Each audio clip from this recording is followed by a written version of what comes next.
आधार housing finance Sangli व संतोष माळी यांच्या त्रासाला कंटाळून आत्मदहन करण्याचा इशारा। खंडेराजुरी येथील शहाजी संभाजीराव पाटील यांना घर बांधकामासाठी कर्जाची गरज असल्याने त्यांनी आधार हाऊसिंग फायनान्स कंपनीकडे कर्ज मिळण्यासाठी कागदपत्रे दिली होती। कागदपत्राचा गैरवापर करून कंपनीने तामिळनाडू येथील एका व्यक्तीला कर्जाची रक्कम वर्ग केली।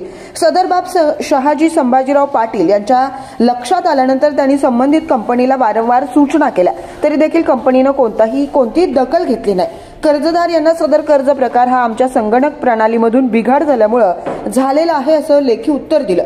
या अनुषंगाने जिल्हा ग्राहक तक्रार निवारण मंच सांगली येथे DC/493/CC/24/152 नुसार 22/5/2014 रोजी दावा दाखल केला। दावा अद्याप चालू असताना फायनान्स कंपनीने मुख्य न्यायदंडाधिकारी साहेब सांगली यांच्याकडे क्रिमिनल/308/2024 हा दिनांक 1/7/2024 रोजी दाखल करून कोर्टासमोर खोटी माहिती ठेवून सरफेसी कायदा 2002 मधील कलम 14(1) नुसार दावा मिळण्याकरता अर्ज केला होता।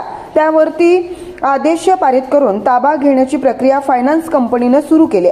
कंपनीने एका न्यायालयात दावा सुरू असताना दुसरीकडे याबाबत माहिती न देता चुकीच्या पद्धतीने ताबा मिळण्याकरता अर्ज करून कर्जदारांची व माननीय न्यायालयाची फसवणूक केली आहे। कर्जदार यांनी कर्जाची रक्कम परतफेड करून देखील कंपनी खोट्या पद्धतीने त्यांनी बांधलेल्या शासकीय योजनेचा लाभ घेतलेल्या प्रधानमंत्री आवास योजनेअंतर्गत स्वखर्चाने बांधलेल्या प्रॉपर्टीचा कब्जा घेत आहे। जिल्हाधिकाऱ्यांना दिलेल्या तक्रारीनुसार आधार हाऊसिंग फायनान्स यांच्याकडून खंडेराव येथील शहाजी पाटील यांची मोठ्या प्रमाणावर फसवणूक झाली आहे। यांच्या नावावर सांगली जिल्ह्यात व तामिळनाडू तिथं एकाच नावावर 2 प्रकरणातले लोन दिलेले आहेत की दोन्ही लोन देताना 15 ते 16 लाख रुपये ही रक्कम होत आहे आणि मोठी फसवणूक आणि ह्याच्याबद्दल कोर्टात दावा चालू आहे। तरी सुद्धा यांनी जप्तीची ऑर्डर काढलेली आहे। 25/3 त्या तारखेला जप्तीला येणार आहे। लोन घेतले 8 लाख रुपये आणि खाती धावत्या 2। या अशा प्रकरणात जिल्हाधिकाऱ्यांनी चौकशी करून अनेक किती लोकांसंग असा प्रकार घडला याची चौकशी करून ते तात्काळ यांच्यावर कारवाई करावी अशी मागणी आहे। आणि याच्यात मोठा फ्रॉड हा दिसून येत आहे, याची दाट शक्यता आहे। आपलं नाव? शहाजी संभाजीराव पाटील, राहणार खंडेराजुरी, तालुका मिरज, जिल्हा सांगली।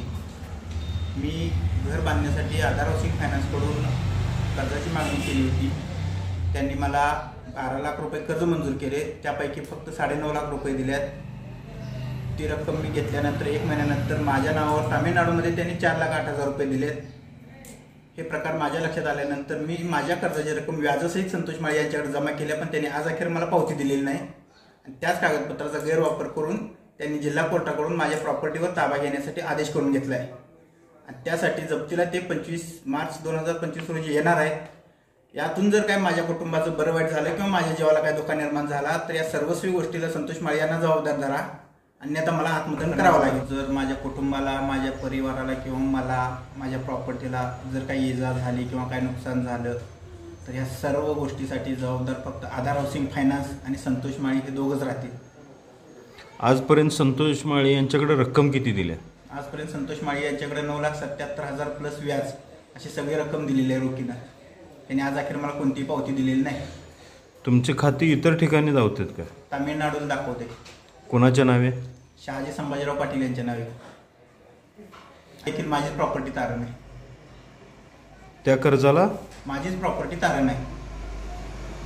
ते कर्ज आता सध्या थकीत आहे।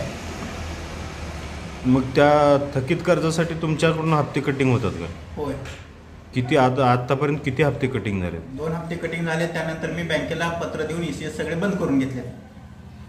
याची तक्रार कोणकोणत्या ठिकाणी केली होती? याची तक्रार मी पोलीस स्टेशनला दिली होती। पोलीस स्टेशनला त्यांनी लिहून दिले, माझ्या सिस्टीममधून हे झालंय, आम्हाला माफ करा।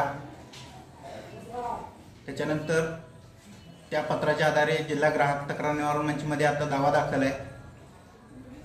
तो दावा चालू असताना यांनी जिल्हा कोर्टाकडून परत आदेश करून घेतलाय ताब्यासाठी।